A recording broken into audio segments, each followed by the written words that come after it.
In this video, we're going to learn how to generate a standard distance ellipse in ArcGIS Pro. This is done through the directional distribution standard deviational ellipse spatial statistics tool.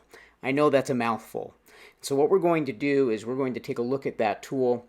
This is something that works in ArcGIS Pro 3.3 as I'm demoing here, as well as 3.2, 3.1, and 3.0, and hopefully all other future versions of ArcGIS Pro.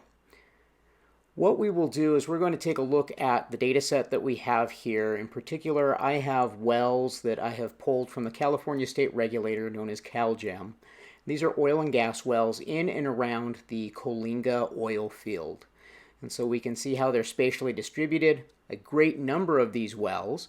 And what we're going to do is we're going to figure out how we can generate a standard distance ellipse. Keeping in mind that a standard distance ellipse is an ellipse that is characterized by the major and the minor axes. This helps us kind of generate a trend when it comes to spatial distribution and really understand what's going on as far as the spatial spread of these data. Now you have to keep in mind when we talk about major and minor axes, what we're saying is we're looking at the lengths of each, the x and the y. In this case, the x is going to be 2 times the amount, and the y is going to be multiplied by 1 standard deviation, and that's going to generate our ellipse by definition.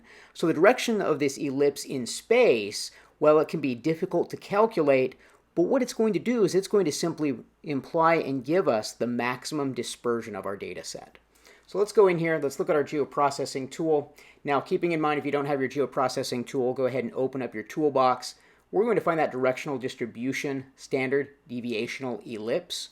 That is the tool in the toolbox that we want to use within the geoprocessing tool, spatial statistics. I'm going to pull in my all wells around Coalinga. This is a shapefile. And before you get mad at me and scold me for using a shapefile, please note this is how these data came from the regulator. You could do this with a feature class just as well. And so I'm going to go ahead and load that in here. We're going to get some pre-populated material as far as the name is concerned. And then what we're going to do is we're going to take a look at how, once we have that name set, we will then look at 1 standard deviation. Keep in mind that this is 1 standard deviation multiplied into the y-axis. The weight field we could examine and look at. We can use that if we want to add a weighted value associated with this. Oftentimes, if we look at the info button here, this is a numeric field to weight that location. Here's the case field, so if you wanted to group features, you could go ahead and do that. It could be by an integer, it could be by a date, or a certain string type. For this exercise, we're going to go ahead and leave these blank. If you find these valuable, you can use them. However, we're leaving them blank here, and so what we will do is we are going to go ahead and hit the run button. It's going to run, it's going to call in and read all the data, run the statistics, and it's going to generate our ellipse. There it is completed. We can see it in the contents pane. Let's go ahead and minimize this. Let's turn off these wells so we can see that ellipse that has been generated. And so here we are. We have that general trend and direction. Now, this makes sense, having worked the geology in this area and knowing a little bit about the Coalinga oil field. Toggle these wells back on. You can see a large number of those wells are grouped on that western side of the field, and they give us the general sense of the field.